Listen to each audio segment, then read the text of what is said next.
What's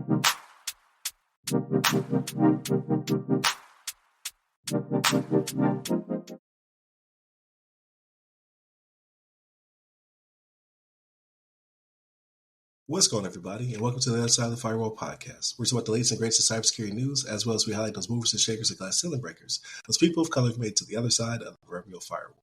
My name is Ryan Williams, and as always, I'm joined by Shan Tynes. What's up? And Chris Abercon. What's going on, everybody?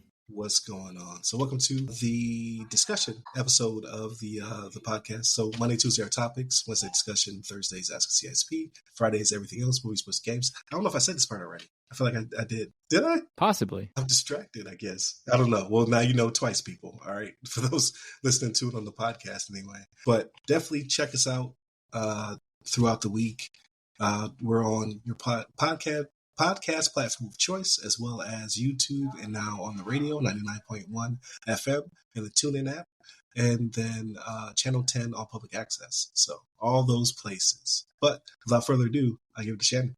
All right, everybody. So this article comes from NBCnews.com, written by Kevin Collier, and the title of this one is Children's Data Hacked After School Software Firm Missed Basic Security Step, Internal Report says, right? So that basic security step, and honestly, yes, it is considered to be basic now because it's one of those things where people are even hacking and getting around this, though. Multi-factor authentication. We talk about it all the time, right? Like that has to be the absolute basic thing you do when it comes to authentication, right? But this hack, that's one of the things that wasn't present, you know what I mean, on one of the accounts that they had, right? And that's how they got in, right? So because they didn't have the multi-factor authentication, they got breached, and this company helps schools track tens of millions of students, right? So children's personal information, we've had different stories on this. We had a few of them that have come up, right, where school districts have been hit, but this one seems to be the largest one in American history. They seem to think, because so far, right?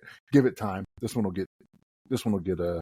get surpassed at some point as well, right? So, but what ended up happening was they had a interim cybersecurity audit by CrowdStrike, right? And it said the company, they failed to take basic precautions to protect students' data, right? So we keep running into this where the corners keep getting cut. And this is what happens, right? You end up having information of this magnitude, like again, students' information that gets put out there, and it's one of those things where it kind of tugs at people. I think this hits a little harder because it's children, right? Like it's not adults that are getting hacked here. That, you know, okay, you're expected to take a little bit of risk, right? But as a child, that you know, it's just a matter of their school records, right? Not necessarily records, but their information to register for school. That's the stuff that's being hacked here, and that's, I don't know. For me, it kind of tugs at my heartstrings, right? Like I have 4 children, right, and to know that something like this could happen to them, possibly did happen to them. I don't know if this PowerSchool is one of the ones used for my 2 younger children that are in school, right? So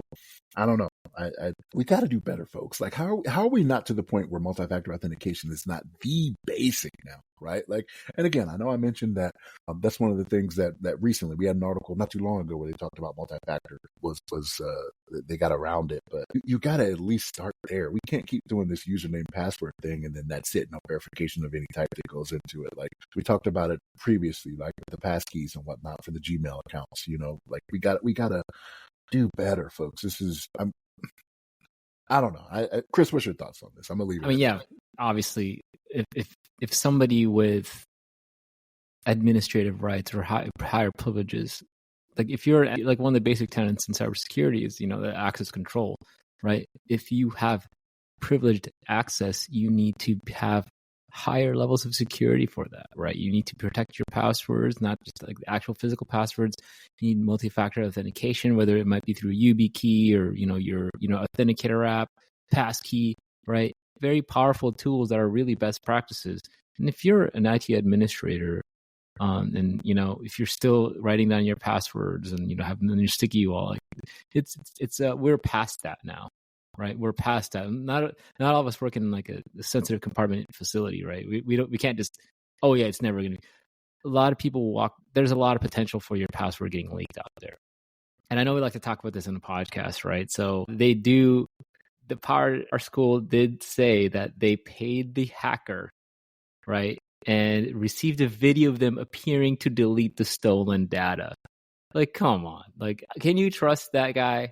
right? Can you trust that it was actually deleted? Can you Now, trust the thief? just because it's it's children's data doesn't mean they're going to be nice hackers. They want something from you, right? They can come back and be like, you know what? We didn't delete this data. We need some more money, right? So again, we still stand by our podcast. You never negotiate with hackers. Don't escalate it to the appropriate authorities and let them help you, right? That being said as well, this is obviously PowerSchool did a great job of capitalizing on COVID, being, the remote school became a thing, and everything is, in the cloud now, and everything, all the student data is centrally located. But there's a lot of concentration here to this one. Maybe it's time for a competitor to come up and, somebody else has to offer a different solution, right? So you're talking like in the state of Georgia, more than 230,000 students may have been affected. That's unbelievable. That's just one state, right? So consider what state you're from and how many students there are. That's a lot of social security numbers, addresses, where parents live, right? Businesses, whatever it might be. Like that's a lot of leak, right? So we just got to do better. We just got to do better. And the thing that makes it worse is that they weren't even tracking that they were hacked until they reached out to them. The hackers reached out to them to let them know, hey, give us a payment. And then they were like, what? Wait a minute. We were hacked? Like you didn't even know. You know what I mean? You didn't follow a basic tenet, and then you didn't even know that you had an issue. It makes it worse. Right. No, absolutely. I think you guys bring up a lot of good points. So from my perspective, I was going to make a joke and I stopped myself because Shannon's being serious when he said it tugs at your heartstrings. I was going to say, you have a heart? And then, but I was like, I'd be inappropriate because he's on a roll here. He's going somewhere. My wife doesn't think so sometimes. You know what I mean? My wife doesn't think so sometimes. Like, how do you talk to your family like that? Well, they're adults. They know better than this, right? But no, in all seriousness, so like, because you would say, oh well, it's kid data, like who cares about grades and things of that nature? But you have to think about how much data can actually be sourced from these type of records, right? Like, does this child have special needs? What kind of support are they receiving? Like, what is their home life like? Because all that stuff is captured also in their records, because it has a lot to do with their ability to learn and if they need help to a certain extent. So there's a lot of information that could be used, and like you said, birthdays and security numbers, right? Who does not check their credit score? Children. By the time you're an adult, you might not have any credit because someone has used it to buy a yacht or some other nonsense, right? Or some other kind of scheme and not paid the bill. So a lot could be lost in this. I worked with a EdTech company in my first consulting job, right? So I would sit with them and talk about their current posture, and they were into development. So they used to build products. So they were very concerned about the kids' data, parents' data, teacher data. Like they didn't want any of that stuff to be divulged. So they were very like, what do we do about this? What's our risk here? Like, let's do a business impact analysis. Let's figure out like acceptable use policy for our devs, because they're always creating and churning out new products, fixing the things that are already out there. And then, by the way, we're an international company now because we're not just in America, we're in Canada. So how's the PIPA affect us? Now we have some teachers out in the UK. How does GDPR affect us? Like we're always having to go through a lot of governance to make sure that they comply. So I'm like, how did this company not? It kind of baffles me, right? Being as big as they were, because this company was obviously a decent size and growing, but this one is supposedly established. So it makes me kind of concerned. Just how did you miss these measures? And then who is on your team that was like, yeah, we'll watch a video of somebody deleting our data, and that's good enough for us. Like who would thumbs that up? So it feels as though they're just not in a very mature level of cybersecurity, and that having that type of data, it can make for like a lot of nonsense to happen in the future. And that's sad because of the amount of people that are affected. They're saying millions, man. Right. Like how did you get to this point? Yeah. How did you grow?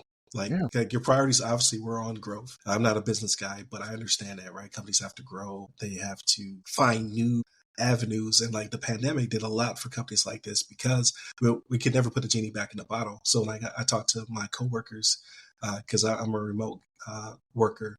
Some of them are in the North Capital region, right, in DC.